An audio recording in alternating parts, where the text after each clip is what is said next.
우선 오늘은 이 따뜻한 지구촌 과학기술 나눔이라는 제목으로 해서 최근에 우리 사회의 몇 가지 흐름 이런 걸 말씀을 드리고 그리고 이런 거랑 관련해서 제가 경험한 몇 가지, 제가 생각한 몇 가지를 말씀을 드리고 그리고 우리나라가 또는 우리가 어떻게 이러한 일에 대응하면 좋은가 하는 그런 의견을 몇 가지 말씀드리도록 하겠습니다.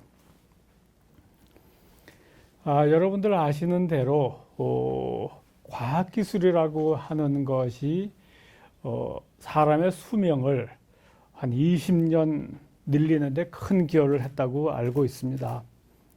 그럼 그 구체적인 내용이 뭔가 하면은 구체적인 내용은 깨끗한 물을 공급을 해주고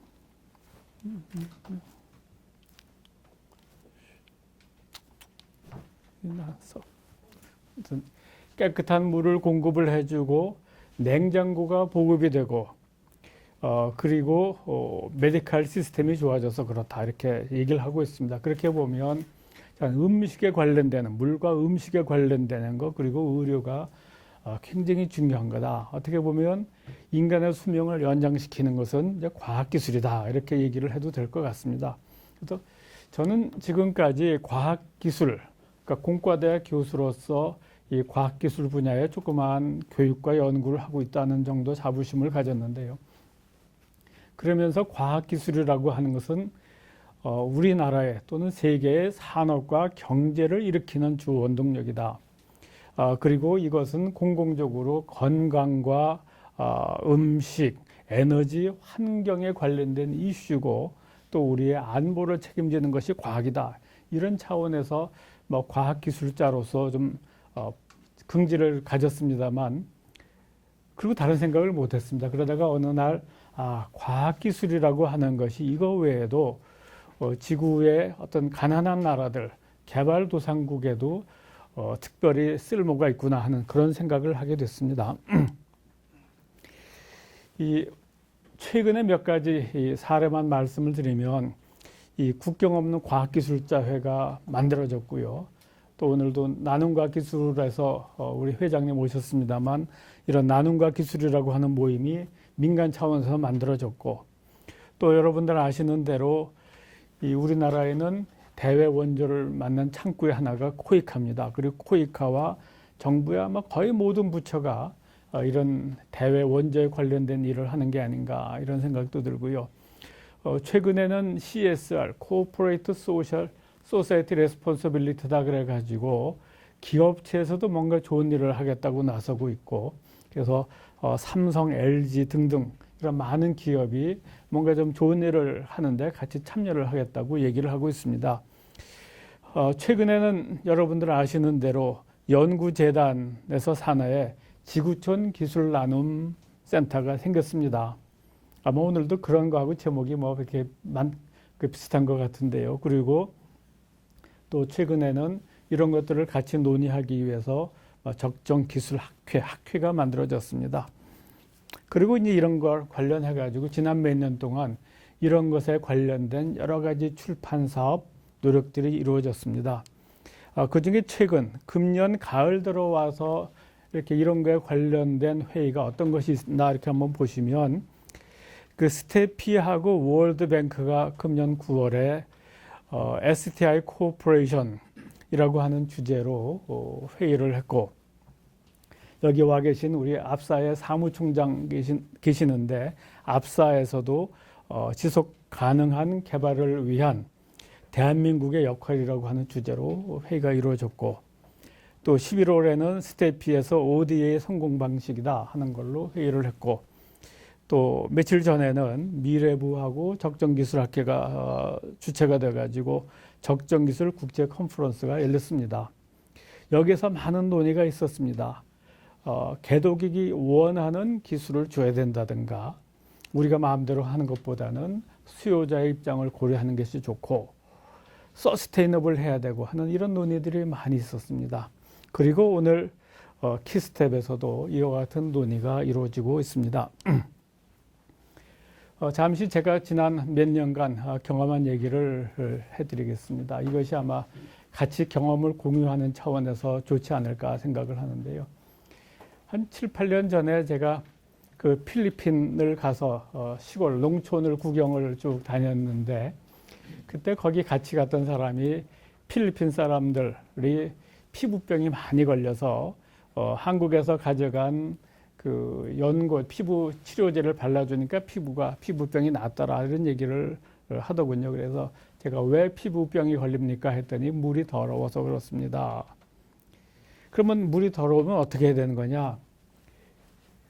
피부병 걸린 사람 치료해 줘야죠. 하지만 더 근본적인 문제는 더러운 물을 깨끗하게 해주는 것이 답이 아닐까 이런 생각을 하면서 누가 이런 일에 종사를 하고 있나 찾아보니까 몇몇 사람들이 있었어요. 그 당시 제가 파악한 바로는 몇몇 사람이 있어가지고 그 몇몇 사람하고 같이 모여서 이런 같이 모여서 하는 것이 좋지 않을까. 경험을 공유하고 지혜를 같이 힘을 모으고 하는 차원에서 같이 합시다 하는 차원에서 이 과학자, 공학하는 사람, 농업하시는 분들 이런 분들이 모여서 어떤 모임을 하나 만들면 좋겠다. 그래가지고 막 그해 2009년 12월에 국경 없는 과학기술연구회라고 하는 이름으로 모임이 하나가 만들어졌습니다. 그러다가 한 1년쯤 지나서 사단법인화 시키면서 국경 없는 과학기술자회가 됐습니다.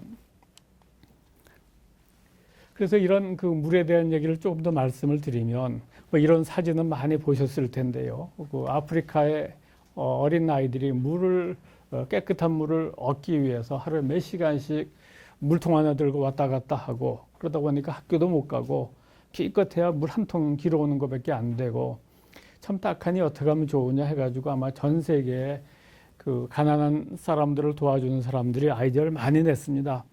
그 중에 하나가 이런 플레이 펌프라고 그래가지고 한때는 굉장히 이것이 성공적인 작품으로 평가가 됐습니다. 뭐냐면 이 뺑뺑 도는 이 펌프가 있어가지고 여기서 애들이 매달려가지고 뺑뺑뺑뺑 돌고 놀면은 거기서 에너지가 나와가지고 그 에너지로 지하에 있는 물을 퍼올린다. 얼마나 멋있습니까? 근데 실제로 사용되는 것은 지금 몇 %밖에 안 된다고 그럽니다. 그러니까 미케니컬한 프로블럼이 생기고 어린 아이들이 한 10명 이상 달라붙어야 되는데 그게 또 만만한 일이 아닌가 봅니다. 어쨌든 그래서 어느 한 가지 우리가 생각하기에 이게 좋은데 하고 갖다 주면 안 되는 것 같습니다. 또 한때는 한국 사람들이 우리나라 사람들이 여기저기 다니면서 우물을 많이 파줬습니다. 그거 참 좋은 일이고요. 얼마 전에는 어떤 회사가 우물을 벌써 1000개를 팠느니 하고 그 텔레비전에 소개가 되던데 근데 유감스럽게도 인도에서 베트남까지에서 사이에서 우물을 파면 상당한 그 우물물에 비소라는 중금속이 섞여 있어서 그거 못 먹는 데입니다. 그러니까 처음에 그냥 아무것도 모르고 우물을 팠는데 그 다음날 누가 와서 검사를 해서 비소가 나오면 그냥 문을 닫고 이렇게 많은 시행착오를 겪었습니다. 지금은 미리 그 비소가 있는지 없는지를 알고서 우물을 파니까 지금은 좋은데요. 어떤 그래서 우물을 판다는 것도 그렇게 세이프한 일은 아닌 것 같다. 그러면서 어디 시골에 가서 보니까 저런 게 있어서 저거 사진을 찍었어요. 그러면서 저건 뭐예요? 하고 물었더니 저게 빗물 받는 거라고 해서 빗물 받아서 먹으려고 비가 오니까 저렇게 빗물을 받고 있더라고요. 참 저걸 보면서 물이 저렇게 귀한 거구나. 근데 우리는 물을 물 쓰듯이 한다고 하는데 여기하고 좀 상황이 다른 거 아니겠습니까? 어쨌든 이런 걸 보면서 얘기를 들어보니까 그 서울공대의 함무영 교수라는 분 이름 많이 들어보셨을 거예요. 그분이 이제 베트남에 가서 빗물 모으는 그런 일을 많이 하셨는데 제가 왜 그런 일을 하십니까? 하고 물어봤어요. 그랬더니 이 베트남 경우에는 하노이를 벗어나면 수돗물이 별로 없다.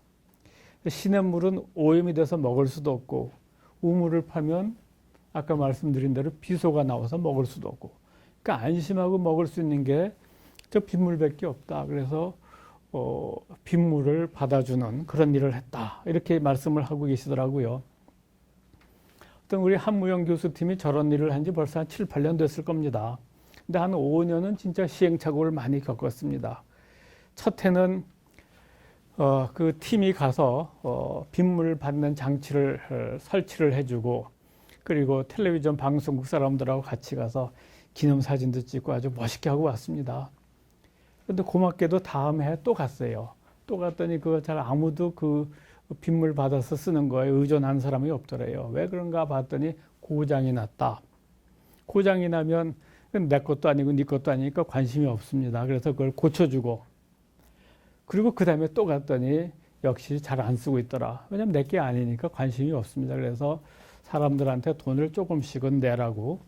그러니까 이제 그 주민들이 아, 이게 내 거구나. 내가 돈 내는 거니까 하고 이제 그다음부터 케어를 하기 시작을 했다는 얘기입니다. 근데 그렇게도 문제가 생기면 고칠 수 있는 사람이 필요하고 그래야 서스테이너블하게 돌아가는 것이 아닌가 하는 생각이 들어서 그래서 그다음부터는 집집마다 해주던 것을 더 크게 해가지고 동네 전체에 빗물 받는 장치를 이렇게 만들어주고 여기서 빗물을 받아갈 때는 조금씩 돈을 내고 가고 그걸 가지고 한 사람의 생계가 되고 그리고 그 사람이 전체를 관리를 해주니까 이제 잘 돌아가서 한 5년 차에는 미대 학생들을 데려가서 그걸 아주 예쁘게 그림을 그려줬답니다. 그러니까 모든 일이 이게 1년 만에 잘 되는 게 참 어려운 일인 것 같고 한 5년 만에 저렇게 그래도 성공적이 돼서 요 근래 얘기를 들어보면 베트남이 아니라 전 세계 여러 나라에 다니면서 이런 좋은 일을 하고 있는 걸로 알고 있습니다.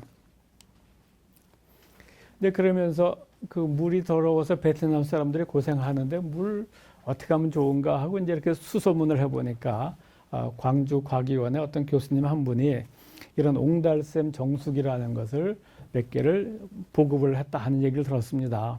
그래서 보면은 이 전기가 없으니까 에너지가 필요하니까 에너지를 만들기 위해서 이렇게 돌려요.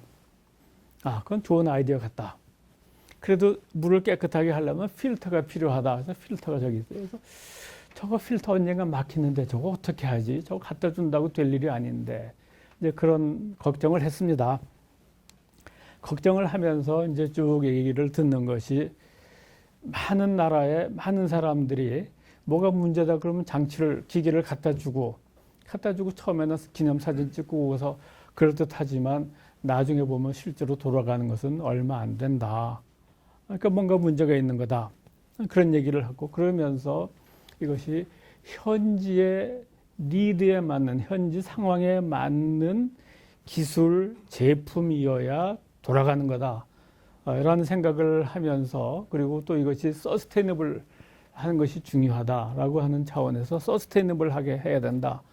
이런 얘기를 전에 이제 여기 키스텝의 관계자분들하고 같이 얘기를 하면서 결국은 지금 그 지구촌 기술 나눔 센터까지 온 것이라고 생각이 들고 그 센터가 생기기 전에 시범 사업으로 몇몇 나라에 이 거점 센터를 만들어서 지금은 캄보디아, 라오스, 네팔 세 군데에서 돌아가고 있고 앞으로 이제 더 많이 확대가 될 거라고 얘기를 듣고 있습니다.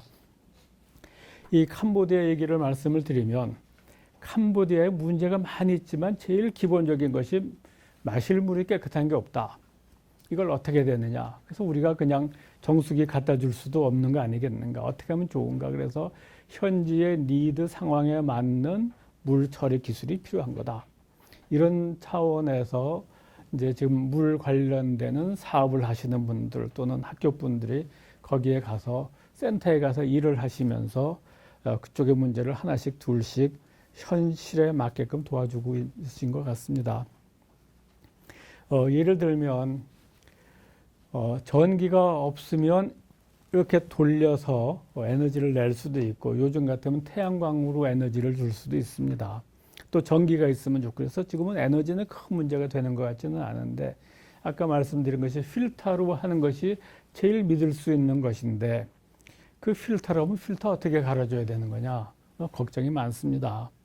그래서 결국은 이렇게 그 캄보디아에도 이런 물 정수 장치를 만들어 주고 그리고 보니까 학교에 또는 동네에 이런 물 정수 장치에 대한 니드가 굉장히 많아서 가서 이런 걸 만들어 주면서 결국 거기에 어떤 사람이 훈련을 받아서 이런 것들을 갈아주고 그러면서 이것이 서스테이너블하게 지금 돌아가기 시작을 했고 그래서 요즘에는 인기가 굉장히 많습니다. 이거는 제가 이제 필리핀 갔을 때 사진인데요. 이 가운데 빨간 옷을 입은 사람이 그 시골 마을의 촌장이라고 그럽니다. 그 촌장이 가나안 농군 학교 또는 새마을운동본부의 교육을 받아서 열심히 일을 하고 싶은데 우리 열심히 일할 준비는 됐는데 뭘 해야 됩니까? 라고 물어요. 뭘 해야 더 잘 살 수 있느냐? 근데 그런 얘기를 하다가 나온 것이 필리핀의 그 내셔널 플라워, 국화꽃이 보시는 대로 그림이 잘 안 나왔습니다만은 쌈바기따라고 하는 꽃입니다. 이거 그냥 저렇게 목걸이에나 걸어주는 걸로 해서 굉장히 싸게 팔리고 있는데 이거의 부가가치를 높이는 방법이 있겠다. 저 쌈바기따의 그 플레이버, 향이 굉장히 좋고 그래서 그 수요는 있는데 잠재적인 수요는 있는데 그렇게 잘 개발되지를 못했습니다. 그래서 이걸 가지고 향수를 만들고 이걸 가지고 비누 제품을 만들면 좋겠다 해가지고 막 부분적으로는 지금 상업화가 돼 있고 또 부분적으로는 이 마을에서도 이런 것을 실용화하는 일들이 지금 벌어지고 있습니다. 그러면서 보니까 현지에서 뭘 하고 싶다는 리더가 굉장히 많이 있어요. 그래서 어떤 NGO가 에너지, 물, 기타 관련해서 우리 이런 거 좀 해주라 하는 그 니드가 굉장히 많아서 한번 정리를 해봤고요. 그럼 우리만 관심 있고 현지 사람들은 관심이 없는 거냐?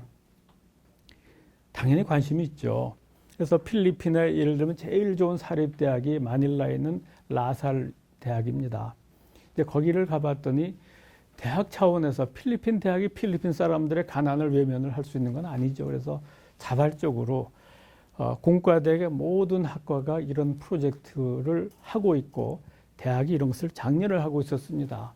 그런데 보니까 뭐 하긴 하는데 진짜 임팩트가 있는가라고 봤을 때 그냥 하고만 있는 게 아닌가. 임팩트가 별로 없다. 임팩트가 있으려면 우리하고 협력을 하면 좋겠다. 우리라는 것은 보다 많은 재정적인 서플라이가 가능하고 보다 그래도 하이 테크놀로지를 쓸 수도 있고 이런 차원에서 같이 협력하는 것이 좋겠다 이런 생각을 했습니다. 우리만 따로 가게 되면 우리가 돌아오고 나면은 여기를 케어해 줄 사람이 없습니다. 그러니까 같이 해야 된다 이런 걸 아주 절실하게 느꼈습니다. 그리고 이거는 우리 저 어디에 앉아 계시는 국경 없는 과학기술자의 성국장이랑 같이 에티오피아를 갔는데요. 그래서 시골 마을에 구경을 갔습니다. 갔더니 여기는 새마을운동본부에서 젊은 사람들이 와서 열심히 일을 하고 있는 걸 봤고 동네 사람들하고 친구가 돼가지고 열심히 하는데 가만히 보니까 뭐 농업을 잘 모르는 것 같아요. 그래서 옆에 이제 농업 전문가한테 그러니까 질문을 했어요. 이 에티오피아에서는 이만한 땅이면 이 고구마에 해당하는 카사바가 몇 킬로그램 나옵니까? 1킬로그램. 한국은요, 한국은 10킬로그램. 그럼 한국이 이제 여러 가지 그 농업 기술이 선진화됐으니까 10킬로그램을 하지만 에티오피아에서도 그냥 밭고랑 정도 하나 내주고 씨라도 좀 종자라도 정성스럽게 그 심어주면 한 3, 4kg는 나오는 거 아닌가. 그러니까 농업 생산성이 3, 4배 좋아질 수 있는 아주 심플한 게 있는데 그거 잘 모릅니다. 그리고 갔더니 기아대책본부에 있는 또 분들이 와서 여기 잘한다고 해서 한번 얘기 들어왔습니다. 자기네들이 이 에티오피아에서 일을 한 지 몇 년이 됐지만 처음 만나는 겁니다. 그러니까 서로 의사소통도 잘 안 되고 있고 그래서 전문성은 또 없고 의지만 있습니다. 그래서 이런 건 아니구나. 진짜 같이 모여서 이 동네, 이 지역의 문제가 뭔가 같이 좀 논의하면서 뭐 하나가 아니 종합적으로 일을 해야지만이 좀 임팩트 있는 효과가 있는 거겠구나. 그런 생각을 했습니다. 지금도 보면 에티오피아는 코이카가 나가 있고 여러 단체들이 나가 있고 특별히 여러분들은 아시는 대로 거기 있는 아다마 대학이라고 하는 데에는 한국 분들이 학장 총장으로 많이 나가서 일을 하시면서 결국 시작은 교육이다. 그래서 교육 쪽에 여러 가지 기여를 하고 계십니다. 저기 2016년이 아니라 15년 12월 8일인데요. 며칠 전에 조선일보를 보니까 LG전자에서 LG희망마을이라고 하는 사업을 했어요. 이분들이 그 사업을 결정하기 전에 저희가 LG전자 분들 만나서 진짜 가난한 나라 도와주는 건 이렇게 총체적으로 도와주셔야 됩니다. 라는 얘기를 많이 했는데 진짜 그렇게 잘하고 있으신 것 같아요. 그래서 제가 뭐 LG전자에서 뭘 받는 건 아니지만 일을 잘하고 계신 것 같고 특별히 며칠 전에 조선일보에도 크게 났기 때문에 참 괜찮은 것 같다 해서 다시 한번 말씀을 올립니다. 이거는 이제 그 다음에 그 부르키나 파소라는 데를 갔어요. 가서 이제 여기저기 구경을 하다가 하루는 라이트 오브 아프리카, 아프리카의 빛이라고 하는 그런 단체를 가봤어요. 그래서 뭐 하십니까? 그랬더니 여기 보이는 이런 솔라 장치를 이제 보급을 해주는 일을 한다. 그래서 그 타이완에서 1년에 몇천 개를 받아서 이 나라 사람들한테 나눠주는데 이제 에피션시를 올리기 위해서 그 충전 장치는 학교에다 두고 애들이 학교에 가서 거기서 충전을 하고 그리고 집에 와서 이렇게 놓으면 그날 밤 환하게 지낼 수 있어서 공부하는 데도 좋고 뭐 밤길을 다니는데도 좋은 거다. 이제 그런 얘기를 해서 좋은 일 하시는군요. 그런데 그쪽 분들 얘기가 이거 지금 우리가 몇천 개를 보급을 해주면서 몇 명이 이렇게 먹고 살고 있는데 수요는 몇만 개가 있습니다. 그래서 그랬어요. 그럼 여기서 만드시지요. 그래가지고 현재 지금은 우리 회장님 그거 지금 하고 계십니까? 그래서 부르키나파소에는 국경 없는 교육과회가 오래전에 나가서 농촌 사람들에게 글자를 가르쳐 줬습니다. 문해 교육을 시키고 그러다 보니까 글자는 배웠는데 더 잘 살려면 뭘 어떻게 되는 거냐. 그래서 그런 고민을 하고 있으면서 그쪽에 농업, 물 또는 이런 비즈니스하고 연계시키는 일을 국경 없는 교육과회가 하고 있고 그래서 아까 말씀드린 이런 태양광 램프 관련해서 이것을 서스테이너블하게 만들려면 비즈니스가 돼야 되는 거다. 그러니까 이건 지금 그렇게 첨단 기술은 아닙니다. 그래서 뭐 한국이든 어디서 재료 가져가서 그래서 조립하면 되고 이 과정에서 우리나라의 여러 가지 지금 태양광 사업에 관련되는 소재들이 그쪽에 갈 수 있고 또는 여기 전문가들이 한두 사람 또는 몇 사람이 가서 같이 협력할 수 있는 그런 기회가 되는 게 아닌가. 저는 그렇게 아주 귀한 기회라고 생각을 하고 있습니다. 그래서 이런 지난 몇 년간에 이렇게 돌이켜 보면 지금 다 아는 얘기예요. 그죠? 과학기술로 원조해 주는데 이건 서스테이너블하게 가야 되는 거다. 누구든지 다 그렇게 얘기를 하고 또 현지 전문가와 연계해야 돼. 우리끼리 따로 하면 안 되는 거고 또 한국 사람들도 같이 교육하시는 분, 뭐 여러 사람들이 같이 좀 소통, 협력을 해야 되고 그래서 이런 것들을 같이 공유를 하고 이것이 비즈니스가 될 때 당연히 이것이 좀 의미가 있는 게 아닌가. 뭐 이런 얘기는 다 아시는 얘기일 텐데 이런 걸 다시 한번 느꼈습니다. 그러면서 특히 금년에 와서는 유엔의 그 MDG, 밀레니엄 디벨롭먼트 골이 이제는 서스테이너블한 걸로 이제 바뀌었다 하시는 거죠. 그래서 서스테이너블한 골을 이렇게 많이 만들었는데 그래서 관련해서 아젠다를 열 몇 개를 만들었고 그중에 여기 빨간 걸로 표시한 것이 과학기술에 관련된 아젠다다. 이 17개 중 11개가 과학기술이다. 얼마나 중요하냐 이런 얘기인데요. 가만히 보면 다른 것들도 과학기술이 그 속에 녹아 들어가야 됩니다. 뭐 그렇게 생각하면 이 과학기술이라고 하는 것이 이 유엔이 정한 세계가 좀 더 잘 살 수 있는 인간답게 살 수 있는 그 고를 달성하는데 아주 크리티컬한 거다. 요거는 지금 모든 사람들이 다 동의하는 건데 앞으로 이걸 어떻게 풀어갈까? 저는 이제 밖에 있으니까 잘 모르겠습니다만 아주 그 중요한 이슈들이 지금 글로벌하게 진행이 되고 있습니다. 근데 가만히 생각을 해보면요. 지난 수십 년간 선진국이 개도국, 가난한 나라에 해준 거는 어떻게 보면 그냥 가난한 사람들한테 물고기를 갖다 준 거였죠. 물고기를 갖다 주다 보니까 이거 안 되겠다 해가지고 서스테이너블 해야 된다 해가지고 물고기 잡는 법을 가르쳐 주는 것이 중요하다. 이것이 지금 이슈입니다. 하지만 한 번 더 생각해 보면 물고기를 잡는 법을 가르쳐 준다. 그냥 테크니컬하게 잡는 것이 아니라 어떻게 하면 더 잘 잡을까? 어떻게 하면 생태 친화적으로 잡을까? 이런 것을 생각하는 것이 한 레벨 더 높은 거, 그 다음 단계가 아닌가. 그래서 이렇게 하려면 진짜 생각하는 법을 가르쳐 줘야 되는 것 같다. 생각하는 법이라고 하는 것이 교육과 과학기술이라고 생각을 하고 특별히 지금 와서는 이런 것들이 나하고 무슨 상관이 있느냐? 한국이 이제 살 만큼 됐으니까 돈 보태주는 거냐가 아니라 우리나라의 발전과 개도국의 발전이 같이 윈윈할 수 있는 그런 방법을 찾아가는 그런 창조 경제하고 연계시키는 것이 진짜 바람직한 것이 아닌가 이런 생각이 듭니다. 그래서 지금 유엔에서는 서스테이너블을 강조하고 있지만 그래도 우리는 저런 how to think 또는 창조 경제하고 연결시키는 그런 생각을 좀 이제는 우리가 해줘야 이것이 한국의 리더십이 아니겠는가.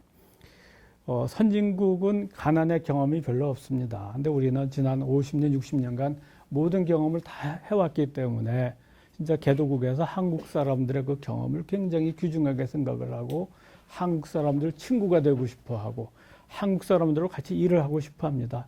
이런 것이 우리의 발전하고도 연계가 됐으면 좋겠다. 다들 그렇게 아마 생각하실 거예요. 그런 면에서 한 몇 가지만 간단히 말씀을 드리면 이 내년 봄에 두바이에서 International Humanitarian Aid and Development Conference and Exhibition을 합니다. 제13차 다이하드 2016이라고 하는 타이틀로 하는데 두바이가 왜 저런 걸 할까? 두바이는 지금 석유로 돈을 많이 모았는데 앞으로 세계에서 리더십을 가지고 싶어 하고 또 앞으로 새로운 먹거리를 많이 창출하고 싶어서 여기저기 지금 찔러보기도 하고 일을 하고 있는 것이 아닌가 그런 생각이 듭니다. 그래서 뭘 하나 봤더니 결국 원조에 관련되는 그런 제품들을 소개를 해주는 거기 때문에 결국 저 시장입니다. 그리고 또 저기에는 재난, 천재지변이 났을 때 응급으로 보내줄 수 있는 물건. 그 지진 나고 뭐가 나면요. 거기에 물이 없고 전기가 없습니다. 그러니까 물과 에너지에 관련되는 자재를 공급하는 것이 큰 비즈니스입니다. 물론 그런 천재지변까지 고려를 했는지 모르지만 이 자료들 보면 세계 원조 시장은 1000억 달러가 넘는다. 1500달러가 넘었다. 최근에는 1800억 달러로 추산된다. 라고 얘기를 하고 있습니다. 저는 죄송하지만 1800억 달러의 내역은 잘 모릅니다. 하지만 중요한 것은 선진국들이 이 시장을 도미네이트하고 있다는 것이고 그래서 어떻게 보면 우리가 노력을 체계적으로 조직적으로 하면 이 시장에 우리가 들어갈 수 있을 것 같다 이런 생각이 들고 이것은 이 시장에 들어간다는 것은 단순히 저 시장에 수출을 뭐 500억 달러를 한다. 지금 반도체 수출이 한 500억 달러, 뭐 모든 게 한 500억 달러쯤 되는 거죠. 500억 달러쯤은 우리가 가질 수 있는지 모르겠지만 500억 달러라고 하는 것은 무지무지하게 큰 중요한 성장 엔진도 될 수 있는 거다. 그래서 500억 달러까지는 못하겠지만 그래도 상당한 부분 우리가 노력을 해서 저 시장을 우리가 가지고 이 과정에서 우리나라의 벤처, 중소기업, 대기업 참여를 하면서 일자리가 창출된다면 해볼 만한 게임이 아닌가. 해볼 만한 게임이 아니라 꼭 해야 되는 일인 것 같다. 이런 생각이 들고 이런 일에는 우리 키스텝이 리더십을 좀 배워주시면 얼마나 좋을까. 이런 생각이 듭니다. 그런 거에 한 예가요. 여기 코페르닉이라고 하는 이 회사의 어떤 자료인데요. 이 코페르닉이라고 하는 것은 과거에 월드뱅크에서 근무하던 일본 사람이 나와서 만든 회사입니다.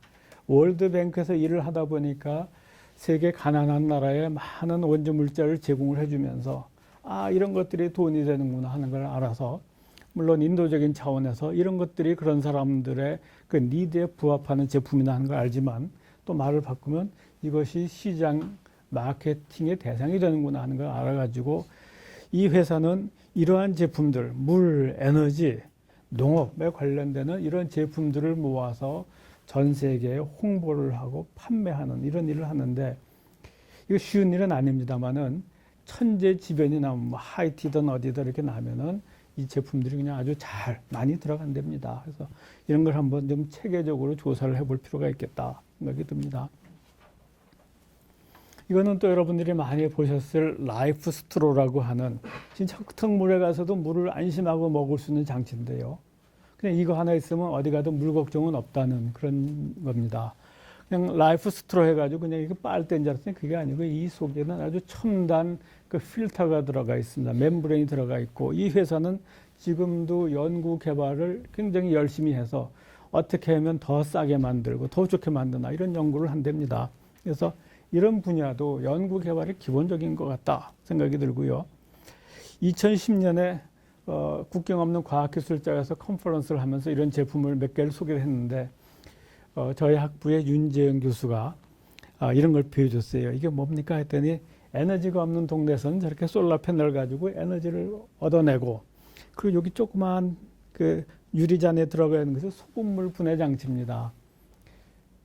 그럼 이제 금방 생각이 나실 텐데 소금물을 분해하면 염소가 나옵니다. 그럼 염소면은 물을 살균할 수 있습니다.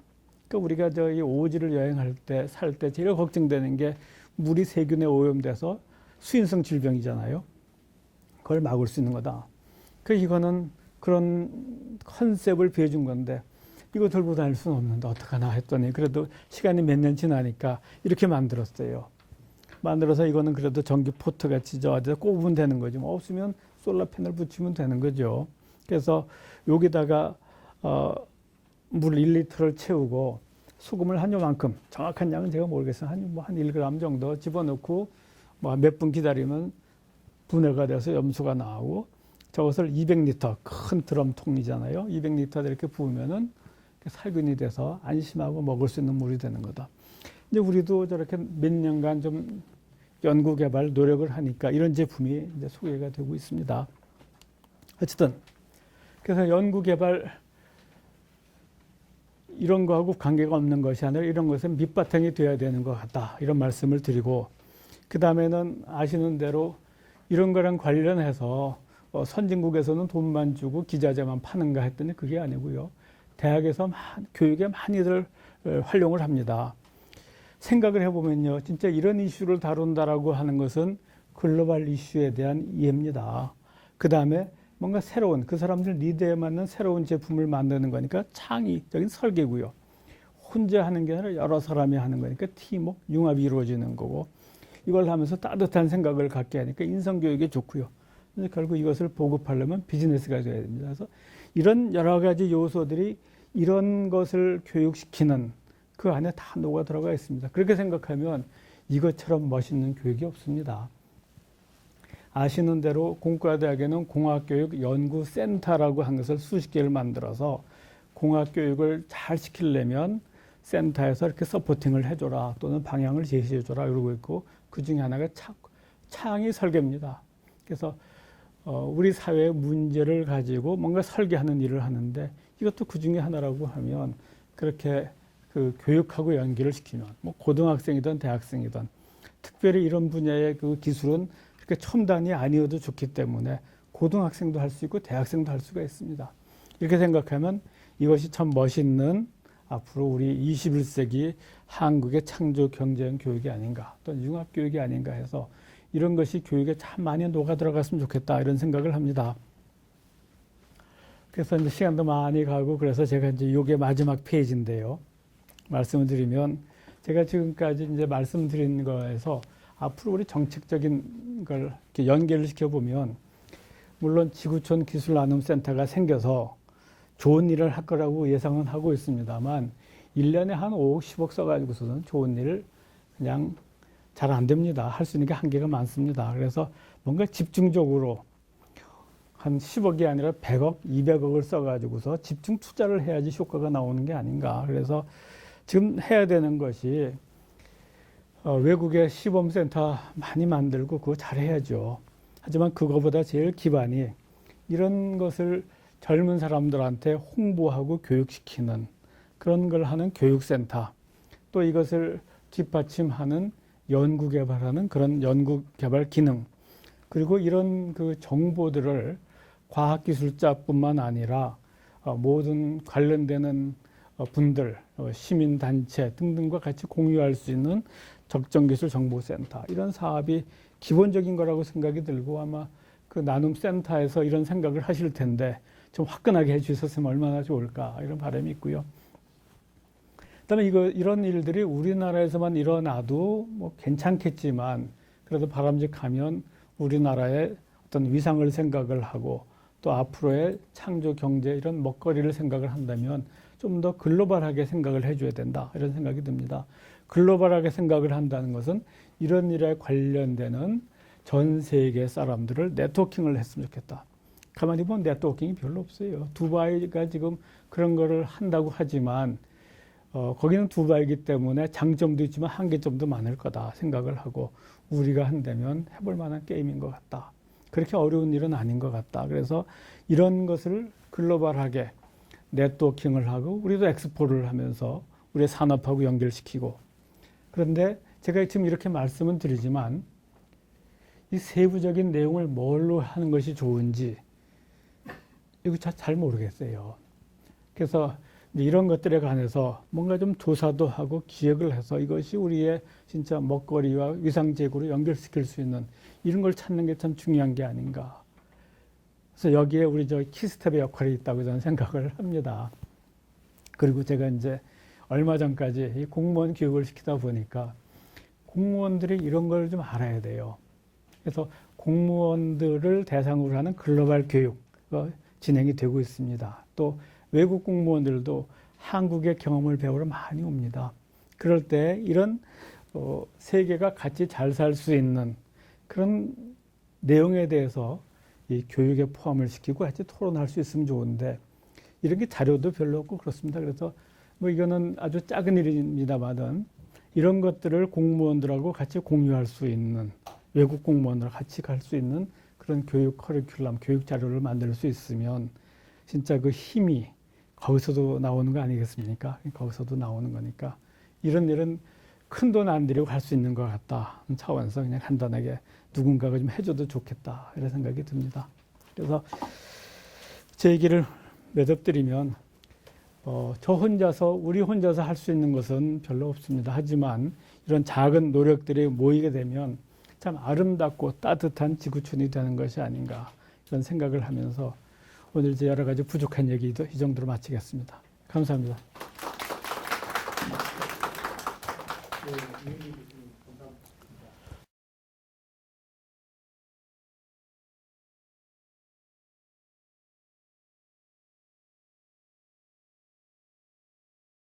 그러니까 공무원 교육 얘기가 좀 딴 거는 뭐 다 하이라이트 해주셔서 그 얘기가 저도 사실은 아마 교수님이 아마 이렇게 연결해 주신 것 같은데 제가 그 지방 행정 그 연수원 그 전주에 거기를 몇 번 한번 강의를 가서 적성 교수를 하면서 내가 여기서 왜 오게 됐지라는 생각을 했었는데 조금 요즘 그 시대 정신이 이 프라이빗 섹터하고 퍼블릭 섹터가 사실은 이제 같이 가게 되면 이제 유착이 되면은 그 부패할까봐 자꾸 나누려고 하는 것이 이제 20세기까지의 어떤 트렌드였다면, 그러니까 그 영역을 나누고 서로 섞지 않으려고 하는 게.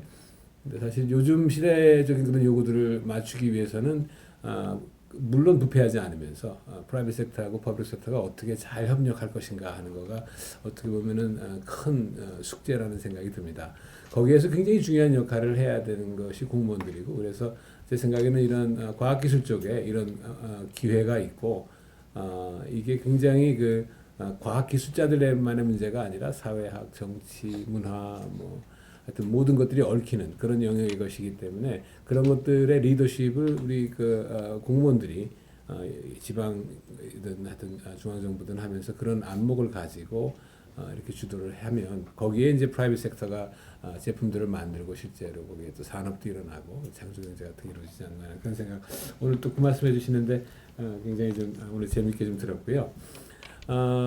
저희 학교에 이제 있다가 보니까 자꾸 무슨 얘기를 할 때마다 이제 도대체 이게 의미가 뭘까라는 생각을 좀 많이 합니다. 그래서 오늘 이제 한 가지 더 어떻게 보면 생각거리를 하나 더 좀 나눴으면 좋겠다 하고 그리고 이제 마음을 먹고 왔습니다.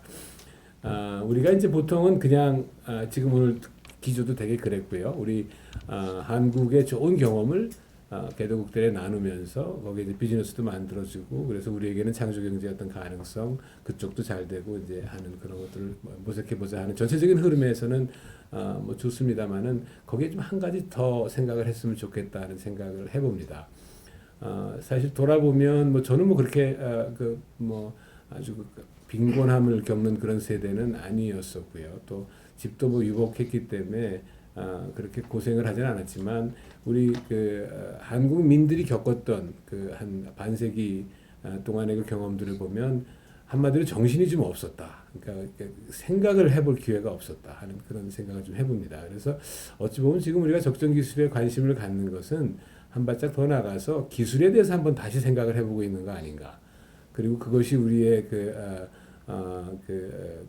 절대빈곤에서 나오는데 어떤 역할을 했는지에 대해서 한번 차분하게 한번 정리하고 있는 그런 기회가 우리에게 주어지고 있는 거 아닌가 하는 생각을 해봅니다. 잘 정리되지 않은 기억은 역기능으로 작용될 때가 많지요. 그리고 생각만 해도 싫고 뭐 이렇게 떨리고 하는 그런 기억들은 자꾸 잊어버리려고 하고 묻어버리게 되는 경우가 많습니다. 이제 그런 것들이 우리가 산업화 과정에서 사실 아팠던 부분들, 또 후회스러운 부분들. 우리가 새마을 운동을 자랑처럼 이야기하긴 하지만 새마을 운동의 끝에 그 농촌이 다 비어버리고 노인들만 남았다는 사실을 우리가 빼고 이야기할 때가 참 많이 있습니다. 그러니까 결국은 새마을 운동을 해서 어느 정도의 경제성을 갖추고 난 다음에 전부 도시로 이동을 했던 그런 어떻게 보면 그냥 자랑하기만은 좀 힘든 그런 것들이 있어서 지금 다시 귀농을 하고 있는 이런 큰 한 반세기 경험을 한번 돌아본다면 농촌을 떠나지 않고도 풍요롭게 살 수 있는 곳으로 만드는 그런 방법도 가능하지 않았을까라는 그런 조금 더 안정적인 그런 상태에서 우리 과거를 돌아보고 정말 교훈들과 그 다음에 좀 아픈 부분들도 한꺼번에 해서 정말 우리 과거도 한번 다시 돌아보고 이제부터 갈 길을 만드는 데에도 기술이 과연 어디 있어야 되나 하는 그런 것들을 갖다 좀 생각하고 그것이 우리 삶을 어떻게 바꿀까 결국은 뭐가 좋은 삶일까 하는 것에 대한 꿈을 좀 한번 과학기술과 한번 더불어서 한번 생각해 보이는 거 아닌가 생각을 해봅니다. 그래서 그런 걸 가지고 가서 이제 개도국들한테 가르쳐 주고 우리도 좀 후회들도 좀 꽤 있다. 그래서 아예 갈 때는 토지 정책을 이렇게 가져가는 게 좋겠고 그 다음에 이 공동체나 이런 것들을 이렇게 가져가는 게 좋겠다는 그런 우리가 놓쳐버린 기회라 하더라도 그것까지 다 정리해서 얘기해 주는 과정에서 우리가 우리 과거를 제대로 이해하게 되고 그리고 이제 우리가 보다 나은 제대로 된 정말 좋은 이상적인 그런 사회로 나갈 수 있는 그런 기회도 마련되지 않나 이런 생각을 해봅니다. 그래서 그런 것들을 어떻게 가능할까? 학교에서는 저는 그걸 학문적으로 해야 될 것 같아요. 그래서 이게 학자들이 모여서 과학하는 사람, 그다음에 사회학, 교육 뭐 이런 하는 분들이 전부 모여가지고 한번 그 과거들을 돌아보면서 기술에 대한 좀 사유를 깊이 하고 거기서 어떤 커리큘럼을 만들어서 학생들에게 가르쳤으면 좋겠다 이런 생각을 좀 해봤습니다. 네. 정부기관이나 NGO들이 같은 공동의 목표를 갖고 함께 하는데 지금까지는 이제 별개로 움직였습니다. 그렇기 때문에 보다 효율성과 효과성을 높이기 위해서 연합해서 얼라이언스를 만들어서 같이 하자고 해서 UNESCAP을 중심으로 해서 작년에 태국에서 저희가 출범을 했습니다. 저는 이제 거기에 동북아 사무총장을 맡고 있는데 저는 이제 국제개발협력 관련한 NGO 활동을 한 5년 했습니다. 과거에 이제 기업 활동을 하다가 2010년부터 이걸 하는데 제가 하는 일들은 이미 우리 이영재 교수님께서 뭐 전체적으로 발제하는 가운데 잘 설명을 하셨습니다만은 이게 이제 3단계로 이루어집니다. 첫 번째가 이제 물고기를 주는 단계인데 이 1단계는 반드시 필요합니다. 많은 분들이 물고기를 주지 말고 낚시하는 법을 가르쳐 줘야 된다라고 말씀하시는데 제가 현장에 있어 보니까 이 낚시를 하려면 낚시를 해야 되는 동기부여가 돼야 되지 않습니까? 아무리 애들 뭐 학원에 많이 보내도 공부하겠다는 의욕과 어떤 동기부여가 되지 않듯이 이 제3세계에서 보니까 아무리 교육을 시키려고 해도 이 교육을 왜 받아야 되고 내가 왜 자립을 해야 되는지에 대한 확실한 동기부여가 되지 않으면 이게 이제 교육이 잘 먹혀들지 않습니다. 그렇기 때문에 먼저 이들에게 물고기를 주는 단계를 먼저 거치고 그래서 다음에는 이제 이분들이 스스로 그런 동기부여가 될 수 있도록 교육을 하고 그다음에 이제 마지막 단계가 그러면 이제 아까 우리 교수님께서 창의적인 사고를 할 수 있도록 만들어주는 How to Think의 어떤 그 단계를 말씀하셨는데 이것은 이제 보다 좀 현실적으로 말씀드리면 직접 낚시를 하게끔 해야 됩니다. 그 낚시를 하는 것이 결국 이게 이제 여기에 이제 기술이 이제 접목이 됐을 때 꽃을 피울 수 있다 그런 생각을 갖게 됩니다. 이제 저 같은 경우에는 지금 현재 전기가 들어오지 않는 그 지역에 태양광 을 이용해서 빛을 전달해주는 운동을 중심으로 해서 공동체 개발을 하는 운동을 하고 있습니다. 샘플 제가 하나 가져왔는데 뭐 아주 심플한 거죠. 우리나라 중소기업에서 만드는 태양광 랜턴입니다. 4시간을 충전하면 10시간을 쓸 수 있는데 실제로 이거 현장에서 굉장히 필요합니다. 저희가 이제 필리핀하고 케냐, 뭐 몽골 그리고 이제 캄보디아, 뭐 콜롬비아 다양한 나라에 저희들이 이 운동을 하고 있습니다만 현재 한 3만 개 정도, 3만 명 정도의 사람에게 혜택을 주고 있습니다. 이거 굉장히 필요한 건데요.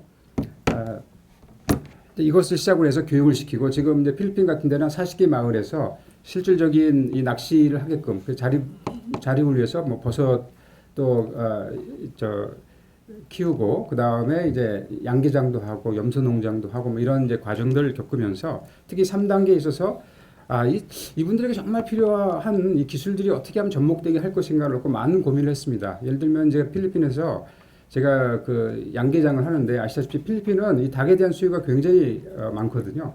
근데 사람들도 먹을 게 별로 없다 보니까 양계장을 하더라도 이 닭들이 먹을 게 별로 없습니다. 그러니까 가보면 닭이 굉장히 조그맣고요.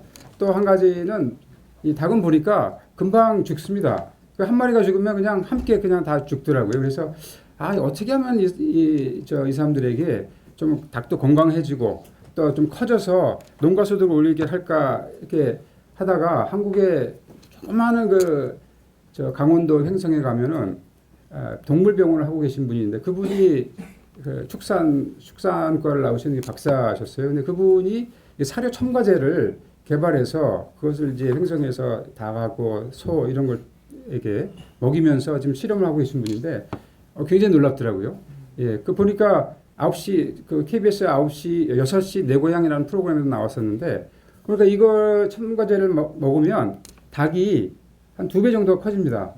그래서 이거 혹시 유전자 조작이 아닌가 저는 굉장히 걱정을 했는데 전혀 그렇지 않고 육질도 훨씬 좋아지고 그래서 제가 이거를 그 현장에 직접 일부는 먹여보고 일부는 먹여보지 않았습니다. 그랬더니 정말 한 달 정도 뒤에 저한테 필리핀에 연락이 왔는데 그거 좀 빨리 더 보내달라고 하더라고요. 그러니까 첫 번째는 한 달 정도 먹었는데도 닭이 죽지 않고 먹지 않은 닭들에 비해서 뭐 거의 죽지 않았고 크기도 훨씬 커졌고 또 그 닭 주변에 이 얼쩡거리던 강아지도 커졌다고 하면서 저한테 이제 이걸 보내달라고 해서 지금 저희들이 하고 있고 남미에 있는 콜롬비아 같은 데는 아시다시피 남미는 이제 목축업을 주로 하다 보니까 이것을 저도 역시 제가 그쪽에 지부가 있어서 보내줬더니 여기도 역시 그 전문 목축업을 하시는 분이 지금 수입을 하기 위해서 저희한테 지금 오퍼를 지금 한 상태입니다.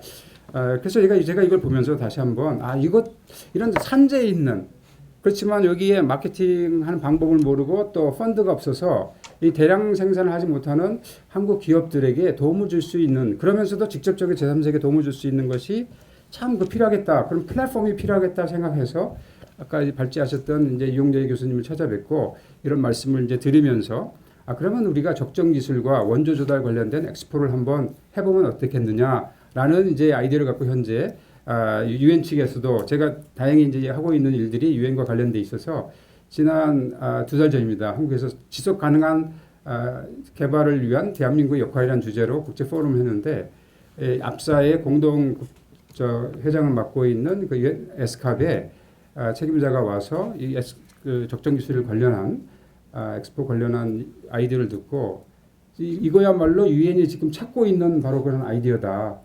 그래서 뭐 돌아가자마자 바로 저한테 이제 MOU를 맺자라고 하는 제안을 하기도 했습니다만은 또 이런 그 유엔이 SDG를 얘기하면서 시기적절하게 이런 적정 기술의 어떤 플랫폼을 형성해야 되는 굉장히 중요한 시점에 와 있고 또 국내적으로 보더라도 뭐 대통령께서도 계속 나오셔서 청년 실업 문제부터 또 경제 돌파구를 얘기를 하십니다. 뭐 제가 알기로는 우리나라 잠재 성장률이 3%가 안 되는 걸로 알고 있습니다. 이런 상황에서 어떻게 경제적인 돌파구를 마련할 것인가 이런 관점에서 생각해 본다면 제가 1999년도에 대학에 지금은 뭐 여기 계신 분들은 되게 다 저 비슷한 뭐 분들이 있어서 직접 대학에 원서를 갖고 가셔서 지원을 하셨겠지만 지금 100% 인터넷이지 않습니까? 그 인터넷을 통한 대학 원서 접수 그 사업을 제가 가장 먼저 시작했습니다. 그때 좀 생각해 보면 정말 이 사업 계획서 이거 한 장 들고 다니면서 소위 엔젤 투자가들, 창투사들 만나서 정말 아이디어 하나 갖고 주당 뭐 5,000원짜리를 뭐 10만 원에 투자 받고 막 그렇게 했던 이제 기억이 나는데 그때만 해도 우리나라 컴퓨터 보급률이나 여러 가지 볼 때 참 지금 생각하면 택도 안 되는 얘기였습니다만 그게 이제 정책적으로 이게 지원이 되고 특히 이제 금융이 함께하기 때문에 이게 산업화가 돼서 우리나라의 어떤 IMF를 극복하는 대단한 중요한 역할을 했습니다. 거기에 비해서 지금 우리가 이 적정 기술 또 원조 조달 관련된 이 시장을 놓고 본다면 이건 너무나 엄청납니다. 아까 교수님께서 말씀하셨던 ODA 시장이 1,800억이라고 하는데 유엔의 조달 시장만 해도 작년 기준으로 해서 1,171억 불입니다. 이거 완전 입찰제거든요. 근데 우리나라가 안타깝게도 우리나라가 작년에 입찰 받았던 게 한 1억 7천억 불, 1억 7천 불 정도 됩니다. 그러니까 우리나라 유엔 분담금이 한 2%에서 2.5% 사이라고 한다면 실제 여기 참여는 뭐 0.1%도 안 되는 그래서 이 엄청난 여지가 있는 거고요.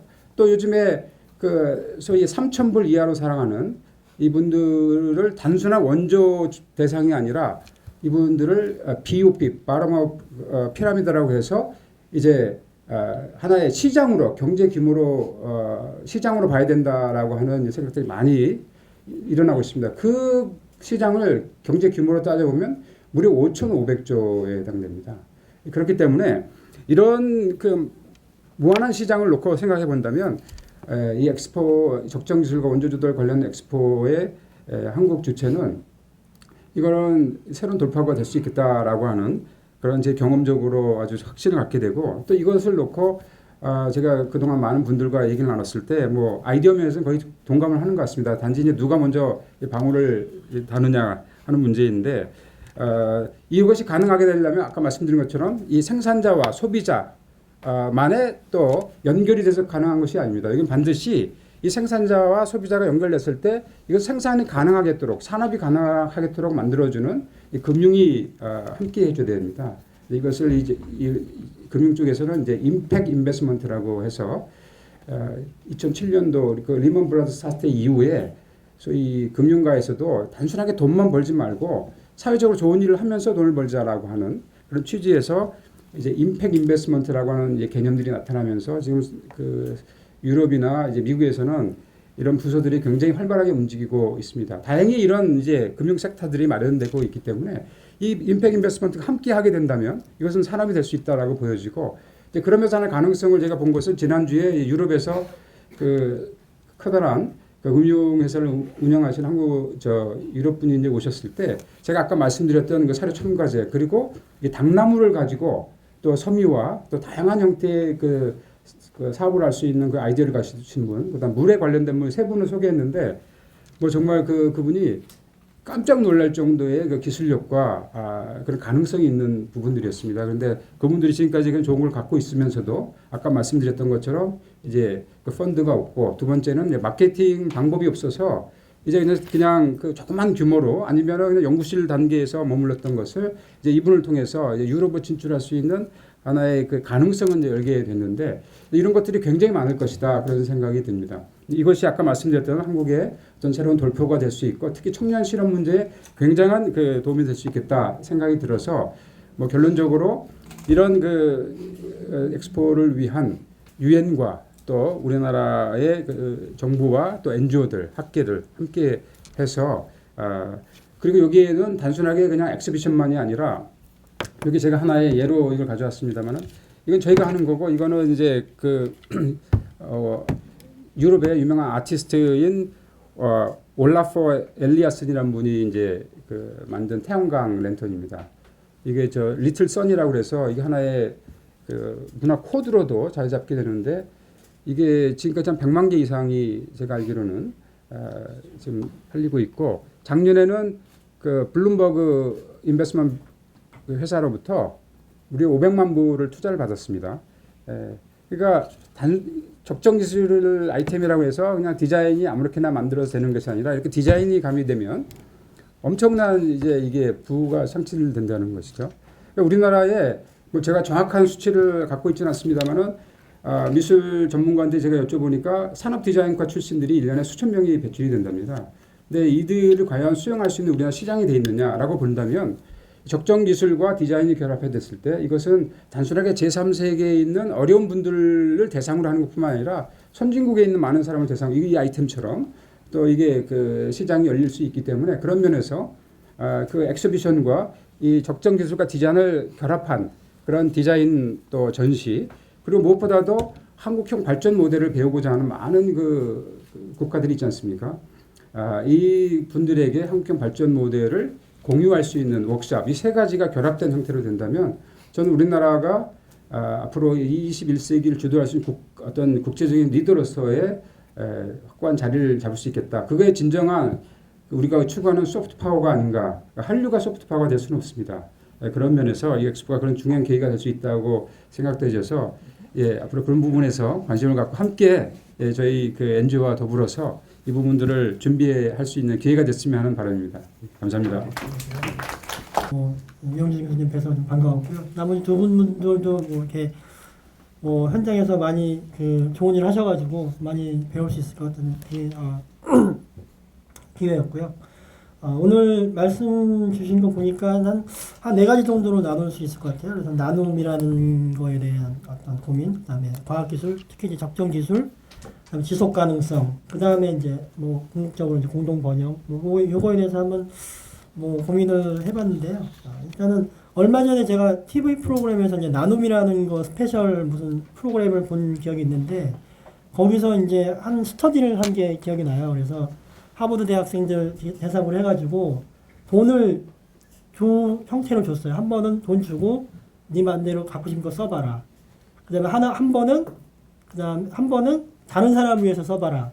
두 가지를 한 다음에 그 행복을 측정하는 호르몬을 측정했더니 그 자기를 위해서 썼을 때는 높았다가 이렇게 내려가는 거에 비해서 남을 위해서 썼을 때는 그 떨어지긴 떨어지지만 상대적으로 슬로우하게 떨어지는 거를 보면서 나누는 거에 대한 사람들의 그 행복도가 일관적으로 보인다. 그런 거 스터디가 있어서 흥미롭게 본 적이 있고요. 그때는 이제 자기가 돈이 많고 적고를 떠나가지고 일관되게 나오는 결과를 보고 나눔이라는 게 이렇게 행복과 연결될 수 있겠구나 하는 생각을 좀 했었고 우리나라가 지금 OECD 국가에서 행복 지수가 가장 낮은 편에 속하잖아요. 그래서 제 생각엔 제가 그걸 보고 내가 행복하기 위해서는 이런 일들을 계속 해야겠구나 이런 생각을 좀 해봤고요. 두 번째 적정 기술은 다 잘하고 계신데 제가 적정 기술 바라보는 거에서 평을 하는 건 좀 그렇지만 간단하게 말씀드리면 참 따뜻한 나눔인 것 같아요. 고통받는 그 사람들을 위해서 이제 적정한 걸 준다는 것에 대해서 이제 따뜻한 나눔이라고 볼 수 있고 또 다른 측면에서는 우리나라 측면에서는 덜 필요하거나 심지어는 필요 없는 그런 것들이 이제 현지에 가가지고 굉장히 그 임팩트 있게 도움을 주는 그런 측면에서 우리가 재원에 재본배 이런 얘기 많이 하는데 그게 정말 효과적으로 이루어져가지고 혁신이 이루어지는 관점으로 적정 기술을 설명할 수 있겠다 해서 그 혁신적인 활동이라고 볼 수도 있을 것 같고요. 그다음 우리나라도 2010년도에 그 원주개발위원회 OECD 다 가입하기 이전까지도 굉장히 많은 지원을 받았습니다. 광복 이후에 1990년도까지 한 127억 달러 정도를 지원을 받았다고 합니다. ODA를. 그게 이제 우리나라랑 비슷한 나라가 수단하고 필리핀이래요. 우리나라가 수단하고 필리핀하고 비슷한 나라였어요. 근데 이제 그런 나라에서 우리가 졸업을 하고 베풀 수 있다는 건 큰 의미가 있는 것 같고요. 그다음에 하나 이제 과학기술 측면에서 큰 이벤트가 키스트 설립인데 키스트 설립이 이제 1966년에 있었지 않습니까? 그때 사실은 아직까지도 우리나라가 사실은 뭘 해야 될지 모르는 생각이 바쁜 그런 시기였는데 과감하게 키스트 설립을 직접 원조를 받는 걸 일부 포기하고 키스트 설립에 대해서 합의했다는 거는 굉장히 유니크한 케이스인 것 같아요. OED를 받는 나라 입장에서. 근데 그게 가능했던 거가 하나 있는 것 같아요. 우리나라가 교육을 굉장히 강하게 부모님, 어머님 교육을 많이 강조하다 보니까 어려운 시기에도 많은 우수한 인재가 국내에도 있었지만은 해외에 많이 나가 있었어요. 그래서 키스트를 설립해도 이게 불러들여가지고 뭔가를 할 수 있는 그런 유니크한 케이스였던 것 같아요. 지금 베트남이나 이런 데 V키스트 설립하고 하는데 어려운 것 중에 하나가 V키스트를 설립해도 데려올 사람이 없는 큰 고민거리예요. 그래서 외국 사람을 아니면 한국 교수진을 데리고 와야 되나 하는 그런 고민거리가 있는 거에 비해서 우리나라는 참 유니크하게 ODA를 수혜하면서 과학기술 측면에서 새로운 어떤 그 히스토리를 썼다 그렇게 평을 할 수 있을 것 같고요. ODA 규모는 잠깐 말씀드리면은 저희가 그 GNI 국민 총소득 대비 우리나라가 0.13% 하고 있거든요. OECD 평균이 한 0.3% 내외도 되고 유엔이 권고하는 OECD 컨트리한테 유엔이 권고하는 거는 0.7%예요. 그러니까 아직까지 뭐 한참 못 미치지만은 최근에 2010년 우리가 원자개발위원회 가입한 이후에 굉장히 지속적으로 이제 ODA에 투자하면서 많은 성장세를 보이는 거는 이제 주목할 만한 부분인 것 같고요. 제가 1분 내로 끝내야 될 것 같습니다.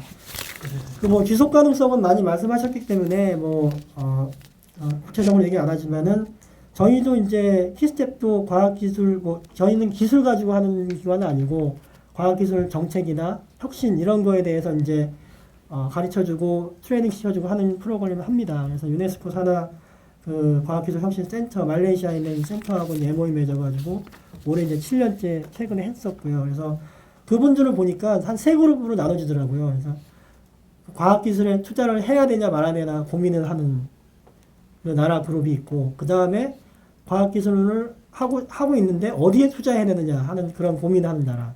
그 다음에 좀 했는데 잘하고 있는지에 대한 고민하는 나라. 그렇게 세 그룹으로 나눠지더라고요. 그래서 저희가 과학기술 혁신에 대한 어떤 트레이닝이나 컨설팅 할 때도 그 세 그룹으로 나눠서 그거에 맞게 하지 않으면은 굉장히 갭이 심할 수 있겠다는 경험을 많이 했고요. 그래서 그런 그룹을 지금 하면서 접근하려고 하는 체계를 만들고 있고, 그다음에 이제 결론적으로는 저희가 이제 뭐 100세 시대, 뭐 80세, 90세 이렇게 수명이 연장되고 하지만 직업의 안정성은 뭐 60세, 65세 정도가 이제 맥스인데 그 이후에 세컨 라이프를 우리가 어떻게 할 거냐에 대한 고민을 하지 않을 수가 없습니다. 저도 벌써 고민을 하기 시작했고요. 근데 저는 이제 뭐 이렇게 여러 나라 분들을 이제 만나면서 느낀 거는 이런 것들을 좀 하면서 내 세컨 라이프를 보내는 게 의미가 있겠다 하는 생각이 들고 그러려면은 내가 뭔가 그때 베풀 수 있는 뭔가를 준비해야겠다. 과학기술 정책이나 혁신 관련된 뭐 책을 쓰거나 노하우를 차근차근 써서 내가 여태까지 쌓아놓은 노하우나 경험이 그분들한테 도움이 되고 저도 아까 말씀드렸다시피 나누는 게 행복을 유지시켜주는 비결이라고 하니까 저도 행복한 삶을 세컨 라이프를 살기 위해서 그런 일을 좀 걸어야겠다. 뭐 여러 큰 선배님들이 뭐 하셨듯이 저도 좀 해야겠다. 그런 생각을 하면서 제 말씀을 마무리하고자 합니다.